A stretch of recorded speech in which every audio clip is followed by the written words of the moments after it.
WURD Backstage, hosted by Steph Renée on 900 AM WURD.com. Civilization has been born again. It's a fact. Every year I destroy this. KRS more. You will last the longest. Let's go. Cause I'm not in the physical. I'm creating myself, man. I'm living in spiritual.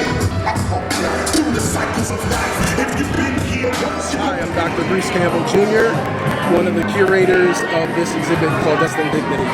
We are here at the Painted Bride for the dance party associated with the exhibit Dust and Dignity. And I'm standing here with Dr. Bruce Campbell, otherwise known as DJ Jr., one of the coordinators of this wonderful, wonderful cultural happening. So talk a little bit about the origin of tonight's event, or the origin of the exhibit in general.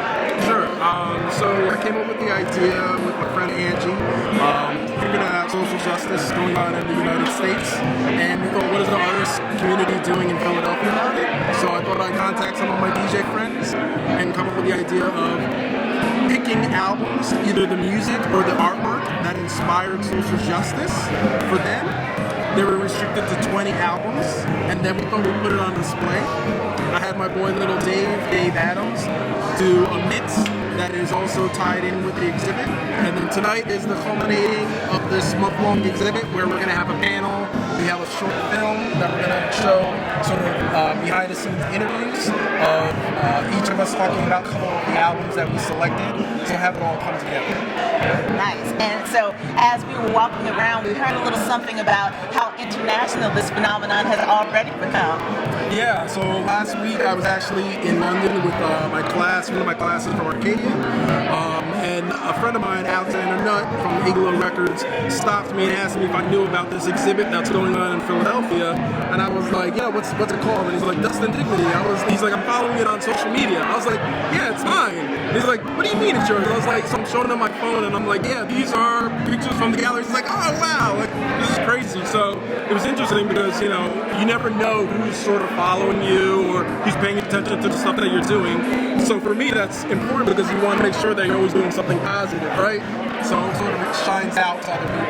Well, one of the other things that I think is wonderful about the exhibit is that each of you picked these 20 album covers, you have them displayed, and though there are some threads that run through, there is a distinct kind of difference in voice and feel in the way that each DJ curated their particular album.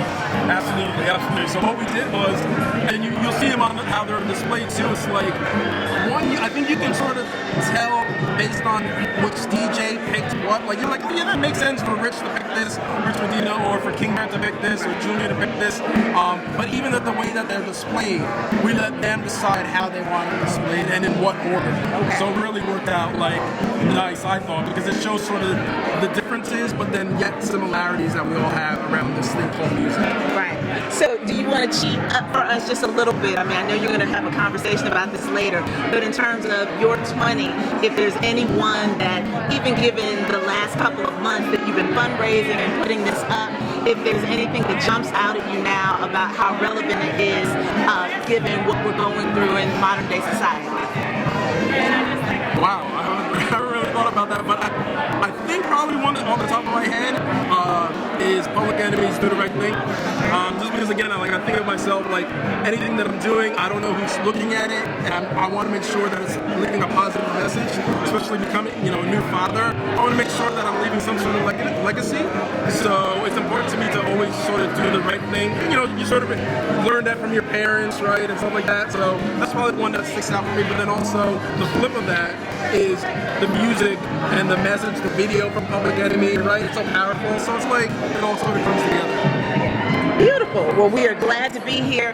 You got a great turnout, and people are really drinking in these images. So hopefully it will have that lasting feel that we hope that the social justice movement is having on society as well. I hope so. Thank you so much.